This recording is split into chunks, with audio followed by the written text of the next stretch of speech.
All right, we're going to go ahead and get started. We might have someone from Everett joining. We'll see. We've got Tri-Cities. Corey Wilder's on there. Yes, she is, but we have one more person registered in Everett that's not there yet. Yeah, Corey is, but Corey's Everett. Yes. Yeah. And then welcome. We're so glad you could join us. We've got Erica Offerdahl here from the School of Molecular Biosciences. It's a handful. It is. I need practice. Should have practiced that one. We have got, thank you for coming. I know this got rescheduled, and we have pizza for our Pullman folks in the other room. Please feel free to go in and go out. Without further ado, I'm going to let Erica take off, and Valerie's going to pass out an iPad here locally, and then we'll get the URL up here towards the end for people to view attendance. Is it in there in the end? Yeah. Perfect. You'll see the URL for Tri-Cities and Corey for y'all to get attendance for this, and don't forget that we also have a certificate. If you're eligible, if you attend 4 sessions throughout the semester, you can get that awesome certificate. So, Erica, why don't you take us away? I forgot about the certificate. Right? Right. Okay, so today I'm going to talk to you all a little bit about sorting tasks. This is a new technique, not a new technique, but it's new to me, so I'm not going to pretend to be an expert. I designed this so that you could see a little bit about how I employ them in my classroom, and hope that we can have some discussion about how you can translate this into your classroom. I don't need to stand, do I? No. Sit. Okay. So I stole all these beautiful pictures of our classrooms at WSU to demonstrate that though we all have diverse contexts in which we teach, diverse content, and diverse students, we're all united by a common challenge. And that's that we're trying to help our students take what they learn inside the classroom and hopefully transfer it to subsequent classes, okay? That one seems not too daunting. But then ultimately we want them to transfer it to professional context or to the next lifestyle. And so the top is, learning a foreign language and hopefully be able to at least use it to order abroad, but maybe even go on to be a translator at the UN, okay? Or learning basics of math and being able to go build bridges. So a lot of the content that we think about teaching is so contextualized within our classrooms that it's difficult to think about what needs to be in place to then help our students transfer those underlying principles into these very new and novel and rich problems. So there's a lot of research in cognitive psychology and educational psychology that investigates what they have termed the transfer problem, going from the classroom into a new and novel context. And there's a couple different hypotheses for why students might have problems with transferring. And they're not super elegant by any means. One is that students just can't transfer, that they get confused by surface features of a problem, and so transfer is just tough. And so what we have to do is scaffold student learning so that they see lots and lots of different examples of these surface features. But an alternative hypothesis is that students don't learn the initial concept, the underlying principle, in that first time that they interact with the material. And so it doesn't matter how many times or how many different examples you give them, they're going to suffer from an inability to transfer. And so this is where sorting tasks come in, because there's been some nice research that shows that if we scaffold and structure these sorting tasks carefully, we can actually shore up that deep conceptual understanding during the initial learning phase, and that it makes subsequent transfer far easier and more effective. So this is what I promised Christy that I would do months ago, and I'm going to honor it, but I might do it in a little bit different order. But I'm hoping that by the end of today, you can see one of these methods working in your classroom for you, either as a formative assessment to diagnose in-progress student understanding, or as a rapid summative assessment of student learning. So I find that sorting tasks actually lend themselves really nicely to multiple choice questions, or just to use for that initial learning phase to really prime our students for seeing the deep structure of a task. So again, I bring us back to this diversity that we have in our classrooms and our students and our disciplines. And want to emphasize again that we all suffer perhaps from another common barrier, and that is even for those of us who have started to transition to more active learning techniques in the classroom, I would say that many of us still structure our courses in a tell and practice method, where, so an example of this might be if I flip my classroom and I record some of the lectures ahead of time and put them online so that I can free up in-class time to work on practice problems, I'm still doing what I would have done in a traditional classroom, where I spend a lot of time talking, and then I give my students lots of time practicing. And this isn't a bad practice, but it's perhaps not the most effective for engendering students really getting those deep core principles that we want them to be able to leverage when they transfer. And the reason it doesn't work as effectively is because it kind of, you guys have seen me talk before, probably seen this slide. A tell and practice model really builds off of this implicit assumption that our students come in as empty vessels, right? So if we tell them some information, we can just pour it in, and then they can practice it, and then they learn it.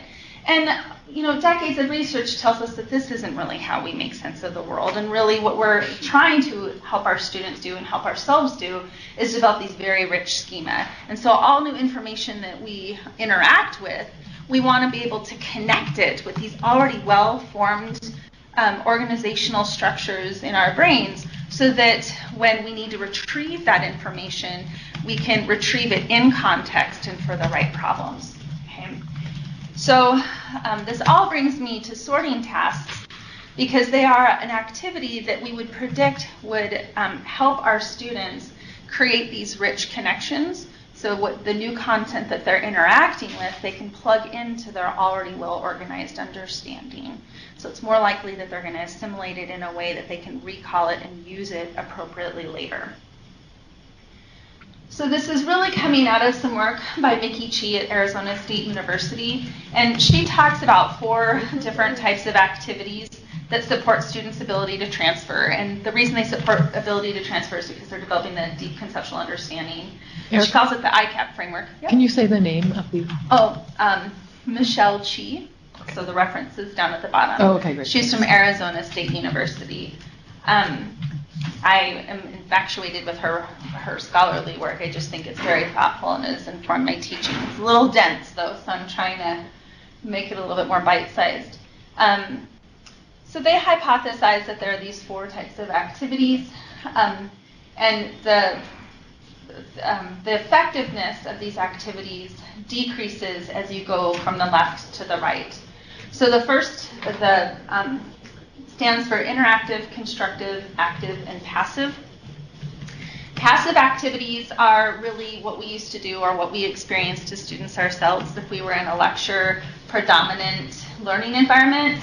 But I would argue that for those of us who provide really extensive lecture notes prior to class, or for those of us who do a lot of pre-class recorded lectures, and that's the only thing we ask students to do before they come in, that's a really passive mode of instruction, where the students are watching the information, it's coming in, but they're not actually doing anything with it. It's a little bit different from those of us who flip our class, and maybe we give them the pre-recorded lecture, but then we ask them to do something with the information and give them a reading quiz, something like that.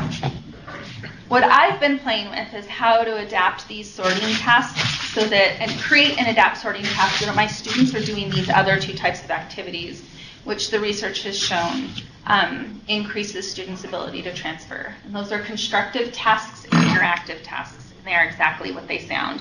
So in a constructive task, students are taking information and they're doing something with it. They're building something new, and they're forming connections between that material. Interactive has that same constructive component, but it's weaving in a social aspect, so that students are not only constructing something, but they're having to defend it and explain it to a colleague, which we also know from a social constructivist viewpoint is beneficial for student learning. So what I'm hoping today is I can show you how I've been using these 2 sorting tasks to achieve these 2 types of activities for my students. And so I'd like to talk first about just scaffolding development of deep conceptual understanding. So the way in which sorting tasks can potentially be useful for student learning is that rather than telling and practicing, sorting tasks actually give our students an opportunity to interact with the material and create the need to know. So they'll be interacting with the content and they'll be noticing features of the content. And what that allows them to do is to activate their prior knowledge and try and make relationships with the new material, which then really makes a ripe opportunity to lecture. Okay, so it's not that lecture is bad, it's just we want to create an opportunity so that when you're telling them something, it's already connected with their prior understanding and they're really motivated to then assimilate that information. And so the way this looks in my classroom, and I apologize because I know most people in here are not biologists, so I won't spend a lot of time on the content, but I will pass these cards around for those who are in the room. So what this looks like in a biology context is our students have a tough time understanding a central concept in biology, central dogma, and I kind of re-articulated one of the principles that are wrapped up in central dogma at the top of the screen. So at the end of Biology 107, we would hope students could really embody and use this principle across multiple examples in biology and in their subsequent classes. And so what we did is we developed a set of cards, and I passed them around here, but I put 4 examples of them up here. And what we would do is we would ask students to put the cards into groups, okay? And we wouldn't, there are 2 ways you can use sorting tasks. One is an open sort. An open sort is where you allow the students to determine however many groups they want to put the cards into. And so there's no constraints, okay? So the example would be up here. Work with a partner and put these 6 cards, I didn't want to give you 9, 6 cards into groups that make sense to you. And then create a label that describes those groups. And the only rule that you give them is that they can't have one group with all the cards into it. And they can't have 6 individual groups. Okay, so they have to do some categorization. I don't know if I should make you do it. I'm going to make you do it. I'm going to give you 5 minutes. The folks who are playing along at home, you can look at the scenario cards, and even with those 4, you can determine what 2 groups you might make out of the scenarios. Even if you don't have any biology background, I think you can still make some meaningful groups for yourself. So give you guys just a couple seconds to look at the cards and see how you might put them together.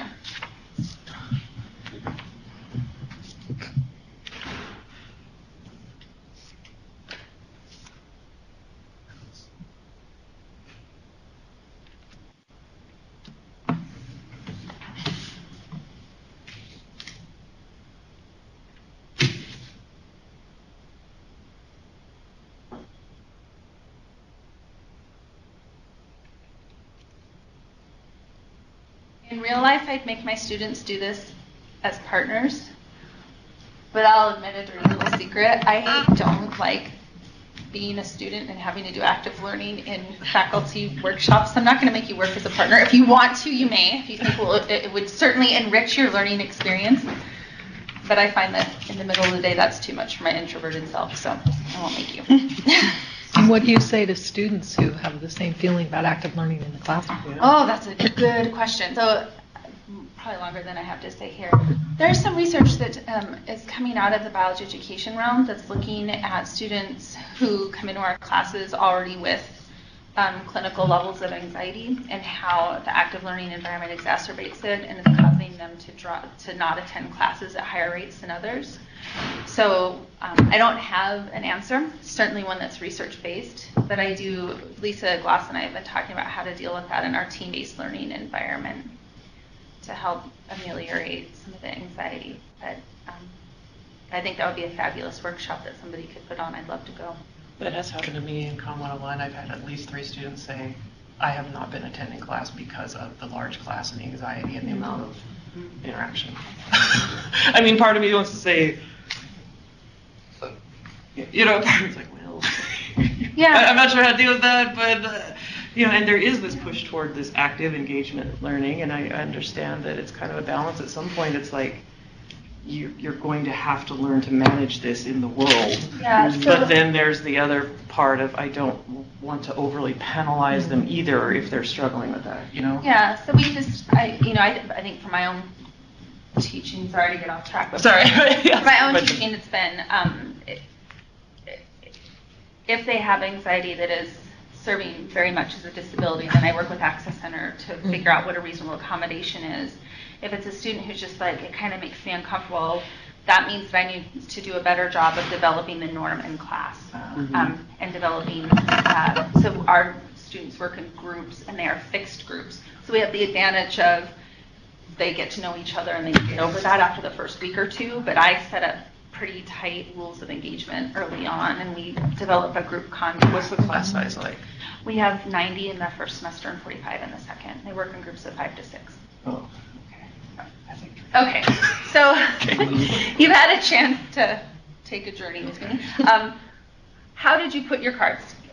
What kind of groups did you formulate with your cards? Any volunteers? Body part groups. Body part groups. That's fabulous. What were your body part groups? Tails, horns, and jumping muscles for their jumping ability. Okay, tails, horns, and muscles. Anybody else have body part groups? Yeah? Well, yeah. But I first grouped them by species, and then I grouped the species with the similar characteristics of so there's bridge trolls and unicorns. Mm-hmm. So then I grouped the unicorns with the bridge trolls that had the same characteristics in terms of like glitter tails or jumping abilities, I think it was. Okay, so first by species and then by tails and abilities, okay? That's what I did too. That's what you did? Lisa, what'd you I do? sorted them by the name of the enzyme that they produce. The name of the enzyme that they produce, so the protein, okay? Yeah? First, I sorted them by the colors. Yes, yes. First by the colors, then I saw some pattern in it. So then I saw that they are divided by unicorns and bridge trolls if I sort them by colors. Yes, by color cells. And then I just sorted them by characteristics, glitter, production, and jumping abilities. Okay, okay. So I'm not going to ask the folks at home because you only had 4 cards, so that's not really fair. But you guys are cueing in on a few things, okay? And as an instructor, I would embrace all of the observations that you had because this is not unlike what I might find in the first few weeks of intro bio, even though many of these students have had biology in high school. And so certainly some of those students would key in on very surface features, color. Okay, if I saw that a large number of my students was focusing on color, well, I can get into that in a second. What I want to say is that I would use this as an opportunity to tell students what they should have paid attention to. So body parts is actually an okay thing to pay attention to because one of the things I want my students to understand is that all cell types have the same genetic material. So it's okay to pay attention to that as a feature, but it wasn't the feature that I wanted them to pay attention to. It would be an opportunity for me to put up the guiding principle and have a discussion and maybe a mini lecture about this principle and say, indeed, what we really want to get down to is that although these cards did have different colors, the point is that these are all the pre-mRNAs and we can splice them, which wasn't shown. And those splices then all produce proteins that are similar. And so Lisa's card sort would be the more expert card sort because she drilled down to understand that the same mRNA can actually give us these different proteins. So it would allow me to have a discussion with them, a lecture, and then follow up with a subsequent set of questions. Maybe a more sophisticated sorting task might be an option that you do. It could be a series of clicker questions if you have a large class. It could be a medical case if you have a small class. It could be, it could be anything. But what this does is it primes the student. They've already pulled some of their information, and you can help them put it together. This is a variation on a theme. So sorting tasks in general are just different scenarios or different phenomena that are put on cards and you categorize them, right? But this is a I would call it a level up of sorting tasks. So this is where you create slightly bigger cases, and you ask students to invent the principle by looking at the cases. So in this case, I just asked you to put them into categories, and that was just so I could get you to access prior information. But in this case, I'm asking you to look at all of the cases and then create the principle or the rule that kind of puts them all together. And this is really interesting work that's come out of Daniel Schwartz's lab at Stanford. And they've utilized this principle over and over again. They actually created a beautiful app for children called Critter Corrals, which is based on this idea that if students can have multiple contrasting cases, they can start to see or intuit or perceive the deep principle. So I don't have to tell them the deep principle by looking at these contrasting cases or sorting tasks. They should be able to understand the deep principle themselves. For those of you that are calling in remotely, this is the handout that's a PDF. And it says cleverly, handout number 1 on the top and handout number 2 on the top. What I'd like you to do is examine handouts 1 and 2. Sorry to interrupt. Can somebody forward that to me? I don't see it. I thought that I had it, but that was my registration for the course. Corey. Is that Corey saying that? Yeah, It is. Yeah, I'm so sorry. That's okay. Christy will forward it to you. So just take a second and read through the instructions on the first. And if you only get through the clowns, that's okay. But if you get to popcorn, that would be awesome too.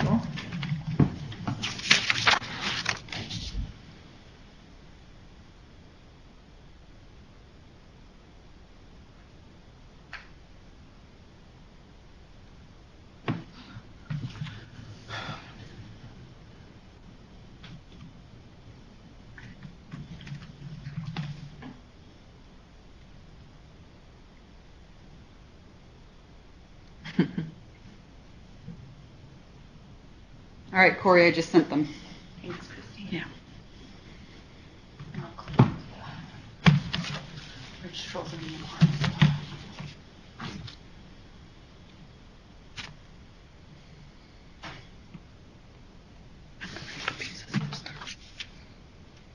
I don't want Fred.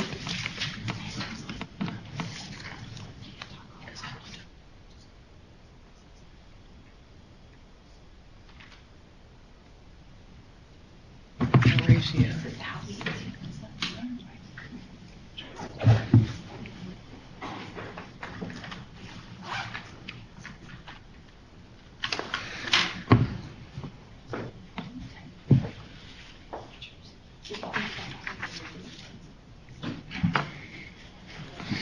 All right. What'd you say the principle was? I haven't read anything yet. So this is Do my work an for me. index is a number, which is pretty much a ratio, miles per gallon, batting average. Grades are an index, star rating. So now you're trying to figure out an index for how many clowns go inside of the van. The more clowns they are, the more pissed your clowns will be when they arrive at the party.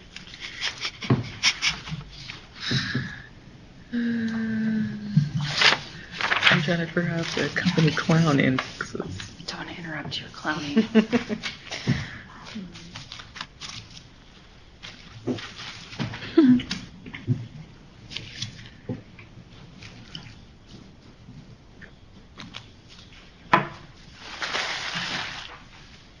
Big index values should mean that the crowd are more correct. Oh, there was, yeah. Clowns per van.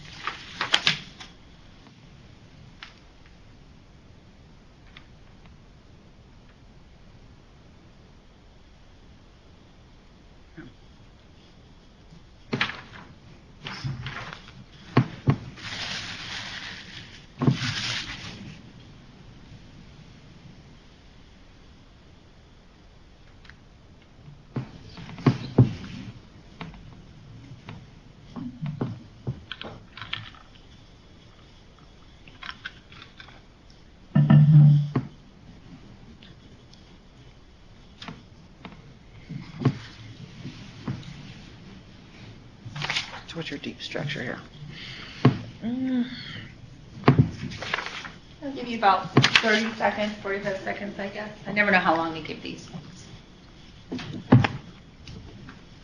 Well, for me, I went to math, of course, Obviously. you know, and Ratios and rates. ratios. Yeah. Proportional reasoning. I don't understand why there are already clowns in here, though, because I'm thinking they're to put their own, right? Do I? Why are there already clowns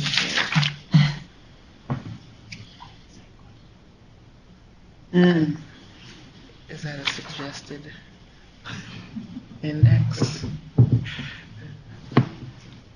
It says invent a procedure for computing a crowded clown index for each company. So we have to figure these three. How would we calculate the index? That email still hasn't come through yet. Maybe my name is misspelled or something. What'd you say? She said the email didn't come through yet. Oh.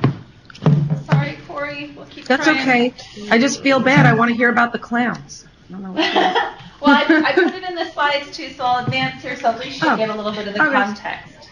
Cool. Okay, so let me pull you guys together. Oh, yes. See. And since Corey didn't have an opportunity to see what you guys had, Corey, what they were provided with was some basic instructions. So at the top, the instructor or the handout would just explain to students what an index is. Okay. So in this way, they're talking about an index is just a number that will allow somebody to compare two things. And then they present this a further context, okay, about crowded clowns. And they're talking about how clowns get to parties and they get packed into buses, and that everybody wants a happy clown when they come to a party. And happy clowns are clowns that aren't packed too tightly into the bus that's going to get them there. And so if you are a mom or a dad or a grandma or a grandpa trying to order some clowns to your birthday party, you might want to compare companies by figuring out some sort of crowded clowns index so that you could make an informed choice about which which company to go with. And so they give some ideas about the rules for the index, and then they give the students some scenarios. Okay. So what you can see is that in the top, it's the Happy Clowns Company, the middle is the Bargain Basement Clowns Company, and the third one is Clowns R Us. And so what the student and what you guys are tasked with was coming up with a crowdedness index. And then students would also be given another scenario, very similar, where the students are asked to create an index. This one is actually to create a popping index, okay? Because nobody wants to buy a popcorn that doesn't pop properly. And so here are three different companies with three different demos of how their popcorn pops, and you're supposed to craft a popcorn popping index. Okay? So the question I posed to this group was, after you've worked through these two examples, and in real life there would have been 3 or 4 more, but for time's sake I just gave you these 2 cases to contrast. Okay? These are 2 individual cases.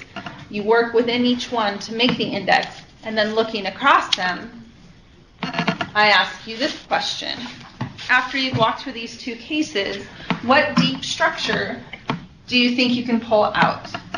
So ideas about deep structure that you could have pulled out from these 2 contrasting cases. We talked about math. We talked about ratios and rates and Okay? proportional reasoning. Christy's busting out all the math terms. There's probably some math teachers in here. Yeah, there was some math stuff. Both of those You were both math teachers? Yeah. Okay. See? Busting out the math terms. So they identified ratio and speed as 2 concepts that were made apparent. So which one was density? Wait, no, did I say density? What'd you say? I said ratios and rates and proportional reasoning. Ratios, rates, and proportional reasoning. Okay, did anybody get anything else out of these handouts? I don't know. What did I get out of this? I don't know. I just divided by segment of the bus. I don't Segment know. of That's what I did. Okay, it's like, I don't know if that's the same thing or not. Okay. You could also try clowns per wheel. That's what I- Clowns per wheel. That's what I did, clowns per wheel. Okay. So, that would work. I did Spokane clowns per second. or Tri-Cities? I would what have did done you guys clowns come up per with? half. Anything different from this group? Oh. Because it is per wheel. No, we were similar in Tri-Cities.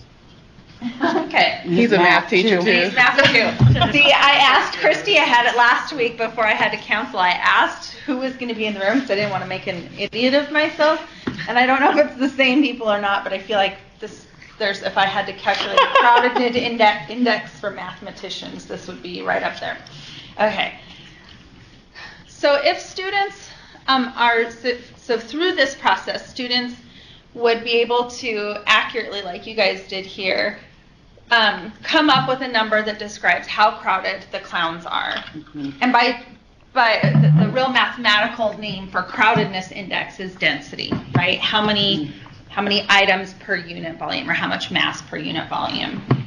And then in the next one, they're really creating an index that describes a rate. Right. How many kernels of popcorn per second. Okay. So in and of itself, those two ideas are pretty difficult for students to develop. And by inventing them themselves, the research that comes out of Schwartz's group tells us that the students' ability to transfer the ideas of density and speed are better than if they were just given the formula for density and the formula for speed and a lecture on it and then boatloads of problems. Okay, so that experiment's been done. But what's interesting about this is they then ask students to look across these cases and identify another deep feature to it. And Christy's group hit on it, and that is ratios, right? Density is a ratio, mass to volume. Speed is a ratio, distance over time.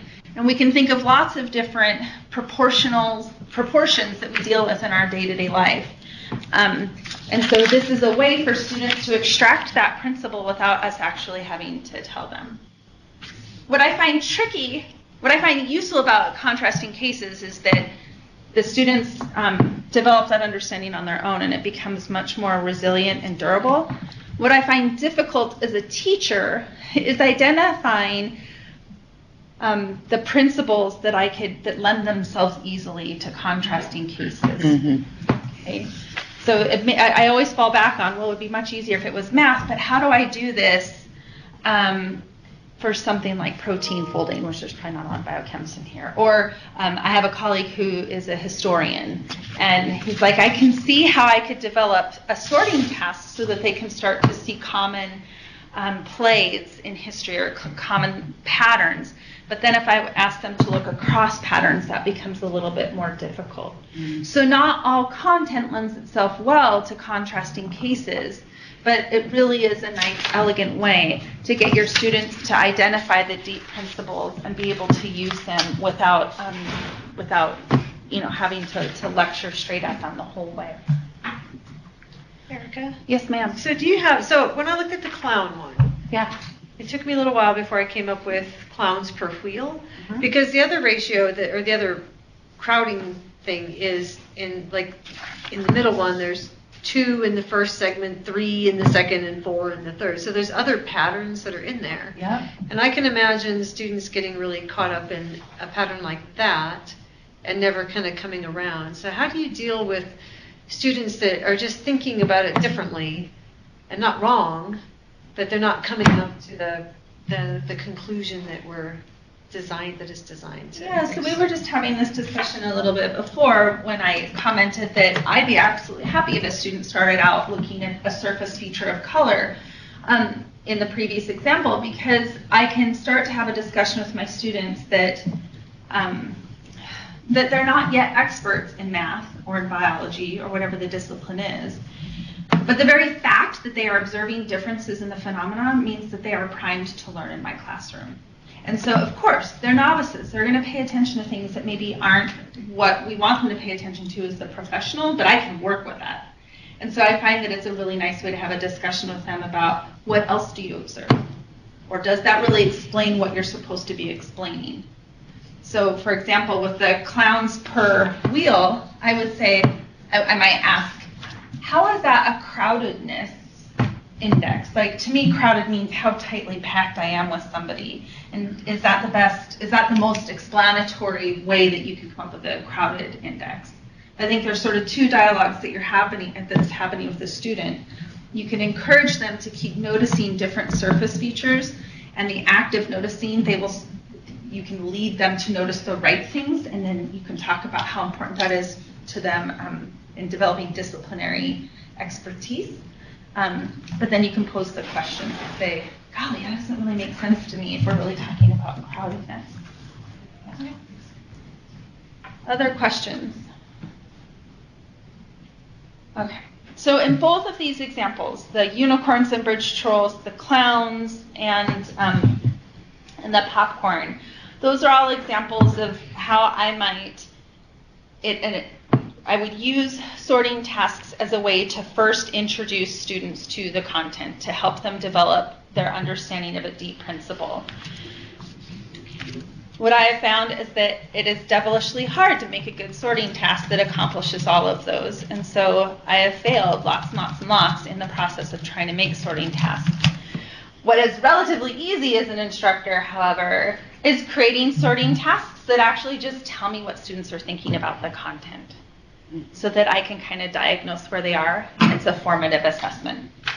And so for the next slide and for the time, and also I'm betting that some of you have seen this before, you can use sorting tasks as a way to just hear from students what they're thinking. So I stole this blatantly from Kimberly Tanner, who I know visited here several years ago. But this is her superhero sorting task. And so again, you can ask students, you can give them what I call an open sorting task. Give them 9, 12, 15 cards and ask them to create groups and name them.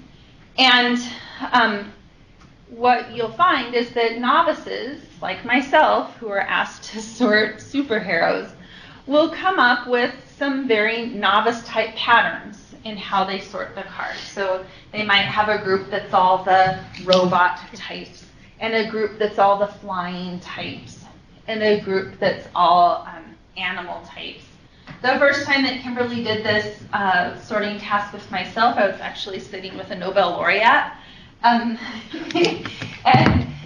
this was so terribly, like, neither one of us knew anything about superheroes. So we were like, oh, it's the one that's got, that wear masks and the ones that wear capes. Like, we had, these were the sorts of groups that we put them into because that's all that it made sense for us.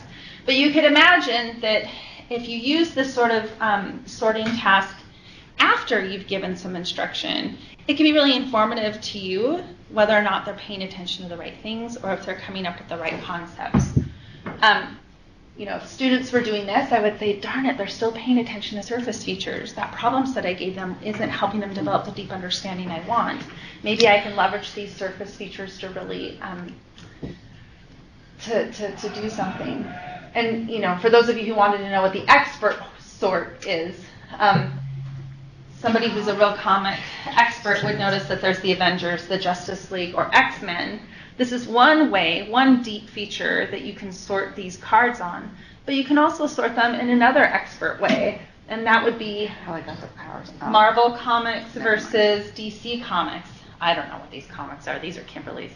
But I want to know by how they got their powers. yeah, or how they got their powers. What's the storyline behind it? So I have used sorting tasks actually as a very quick formative assessment where on Blackboard I'll let them, and this is the hard part, right? I have lots of students. So I've been working with Dr. Davis doing this in Biology 107. And so there's no way I'm going to print off 500 sets of cards and hand them out in class and then try and collect them. I might ask students to print them off ahead of time and bring them. We've done that with success. But if I just want to do it on the fly, I can do it by posing a clicker question where they can answer more than one.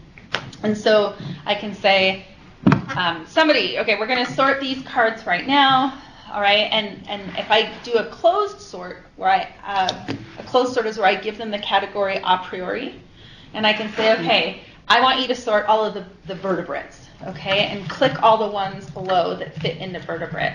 Now I want you to click on all of the ones that are, I don't teach basic biology anymore, but those are the examples, okay? But you can do it on the fly in Top Hat or with other sorts of technology. I've done it on Blackboard.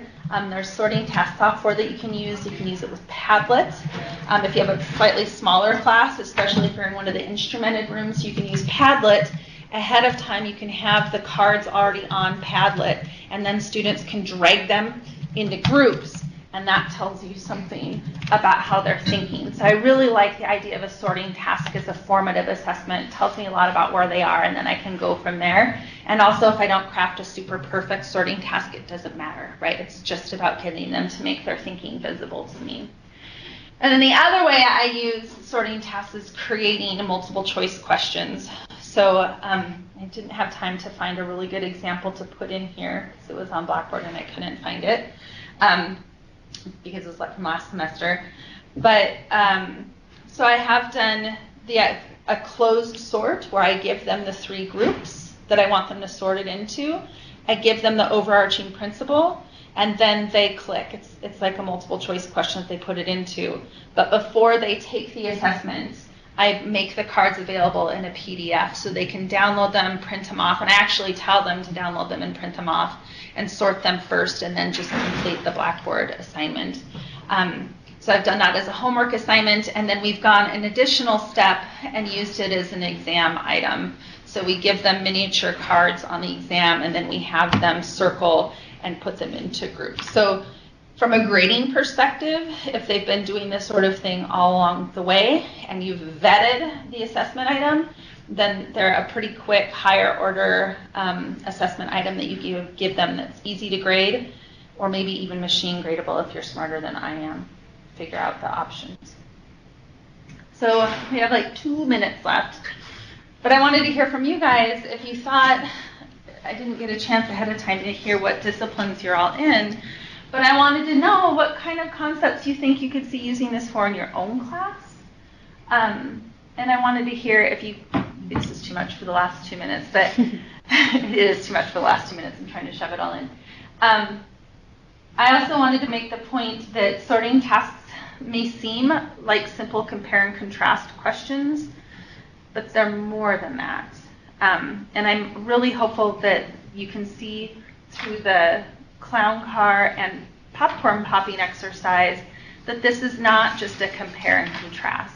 There's a place for compare and contrast, but this is all the sorting tasks and cases that you develop should be centered on a deep principle, not on the surface features. So compare and contrast helps students notice surface features, and you can help them determine what are relevant surface features versus irrelevant surface features. But a sorting task takes it one step further, where they are paying attention to relevant surface features and understanding the relationships between those surface features that kind of explain or allow them to extract the deeper principle.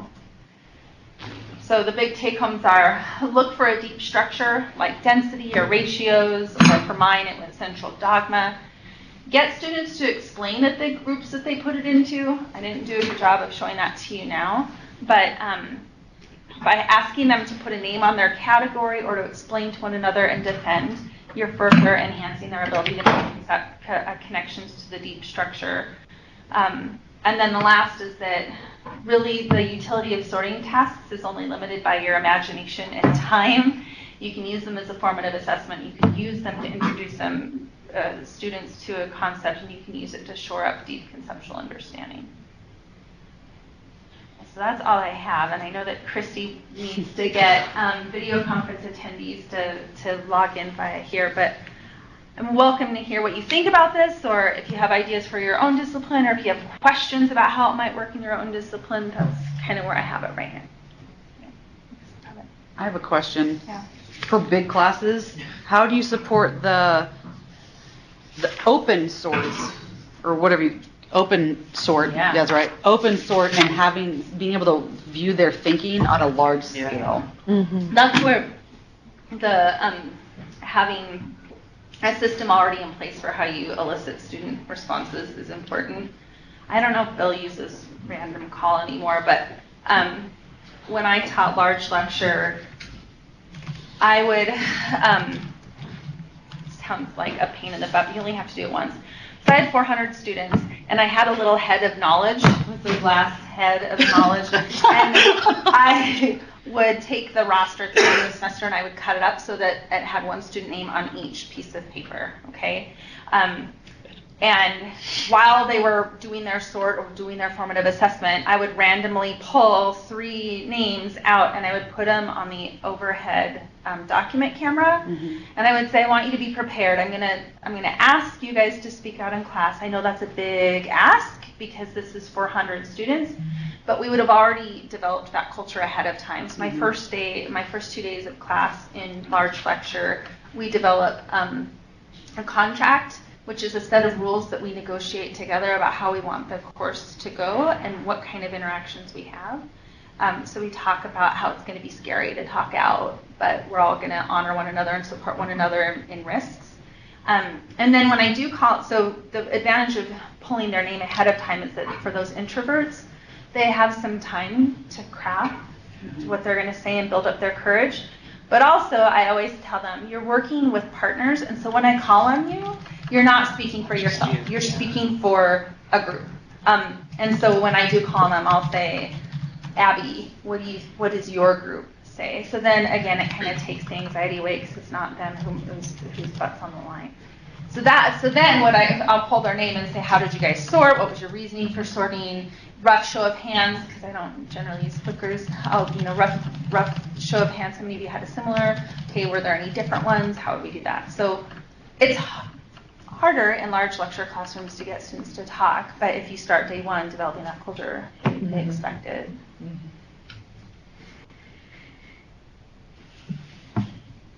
I can, just in 101, I can see using this because we teach a lot about it's media and society, but I really emphasize perspective taking and how we all come from different, interpreting media effects and things like that. What our background knowledge, but so it goes into a lot of sort of social science sort of stuff, but I really emphasize perspective taking and understanding that other people will view the same things differently. And so even just that superhero thing, that very task would be great. Like to just and see how we all interpret this media commercial, you know what I mean? This is how we organize, and then the deeper principle being that understanding of perspective taking, like once people would share. So it isn't even so much the, like a math or something, it's just, you'd be surprised, like 18, 19-year-olds, how it's like, oh. You think differently than me? Yes. You mean you think differently than me? Yeah.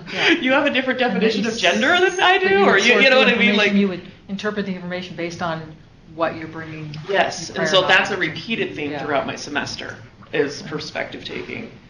And so I could just see, I was like, yes. I think somebody else needs something. So I had a question for you about time.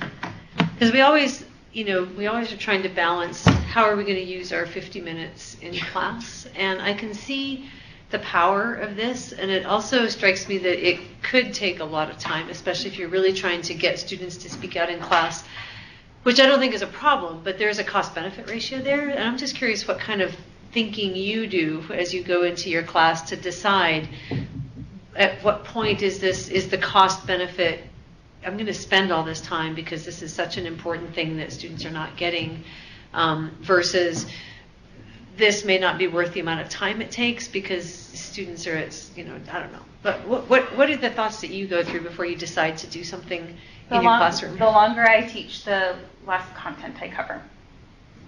And there's a real reason for that. I mean, I teach in the sciences, and so if we look at the evolution of our textbooks, they've gone like this because we're generating more and more and more and more knowledge. And I just don't think it's reasonable to think that my students are going to know all of this by the end of the curriculum, because I don't even know all that anymore. I don't think I ever did. But what I do need my students to understand are the core principles. So in biology or biochemistry, what's one thing that we want our students to understand is the relationship between structure and function, structure and function, structure and function. So if that's the core principle that I'm going to hammer on for 5 units, but I lecture about structure and function, if I do a bunch of contrasting cases where they keep seeing it again and again and again, to me that's the cost-benefit ratio. So I wouldn't do it for everything, but especially working with Bell, we've used the BioCore guide, which is a national document which tells us the core principles of the discipline. And I'm like, okay, they've seen this before. Let's do another sorting task because it's just going to shore up that deep principle. So, you know, it is a cost benefit, but if I can use a deep principle and hit it home and they're going to see it again, then that's good. Same thing with like information storage and transfer and all of that. And I feel like if we prepare them more for it, then I feel like the time is just spent more at the beginning than at the end doing interventions for what they didn't get. Or that's what I feel like. Also, do you have more of these? I mean, this literally is like the perfect task to start my... So, funny story, the course I teach is conceptualization of proportional thinking. Oh, sounds... And I'm like, oh my God, this is amazing. I want it. It's right there. Go to AAA Labs, Stanford.edu. He has a whole handout with all the curriculum, but then his lab does amazing work. How many A's is that? Is that 3 A's? 3 A's, yeah. 3 A's. I can't remember what it stands for. AAA Lab. And if Erica's okay, that we could just send this PowerPoint as well as for the follow-up. And then Kimberly Tanner, I steal from her all the time. There's nothing novel about what I'm doing. I'm just using other people's ideas to help my teaching be a little bit better. Absolutely. And have you done this with, so a lot of the things that I teach are sort of, I don't know how to say it, but, well, so like we're doing plate tectonics right now, and so the emphasis is on what kind of geological features are associated with different types of plate boundaries. And so what I really want them to do is be able to walk into a national park and say, oh wow, look at it's got volcanic mountains and they're all in a row, and you've got the deep ocean trench off, and say, oh, this must be a convergent plate boundary.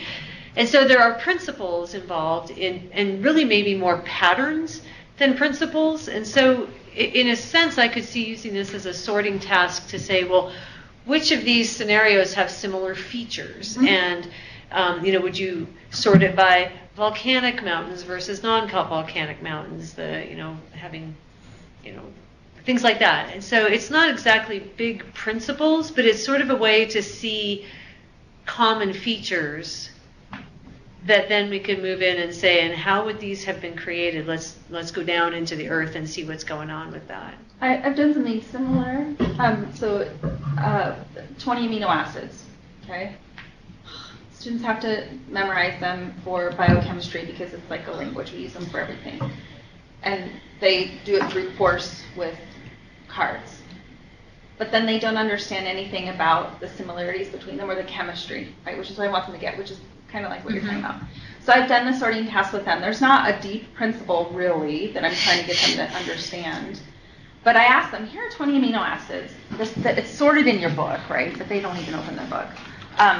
I want you to sort them into groups and then name them just like we said and then explain. And then, again, I do the call. And there's similarities in how they group them. But then I say, you guys, none of these are right or wrong. I mean, you grouped them in 6 groups, then you could actually group them in 2 groups here. But what's the utility of grouping them this way? As a biochemist, sometimes I only want to know if they're hydrophilic or hydrophobic. And the reason I want to do that is for this reason, and let's talk about that. The other times I might want to know which ones are ionizable. So I think you could do the same thing with yours to say, as geologists, there are these relevant surface features that we pay attention to. For the amino acids, it's the side groups, right?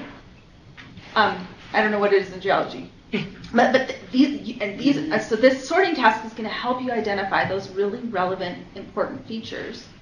And now we can use that to backpedal and say, well, why are they important features? Because they tell us something about how the rock was formed, right? So I think you can use it as a way to pique their interest, and then, they're ready to learn. And just as you were saying that, it occurs to me that really the deep principle is, why do we categorize things? And what is taxonomy? Because we can do it any way we want. Why did we do it this way, right? And what's the usefulness of that? And I think that, maybe they don't necessarily get that. It's like, you're just telling me the categories and I have to memorize them. Yep. But, thinking about, this was a person that did this. It's like, this is a discipline that agreed upon this particular taxonomy. So why is that? And maybe we want, yeah, I mean, and actually when we look at like the interior of the Earth, they categorize the layers both chemically and physically. You know, it's like, what are the physical properties? We can call them this thing, but if we want to look at the chemical properties, we're going to group them slightly differently. Yes. So that's, you know, it's like different things. And because Yeah. because students, when we introduce them to the taxonomies and they memorize it, and they're good at that, they're really good at that. We're all good at that.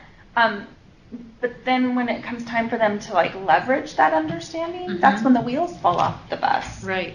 And I think that you can by having them sort things in different ways, you can say there is no single right answer, but each of these ways has an affordance or a limitation, and it's the same I just had an thing we're talking epiphany. about. I'm trying to teach my students how to do literature reviews Yes.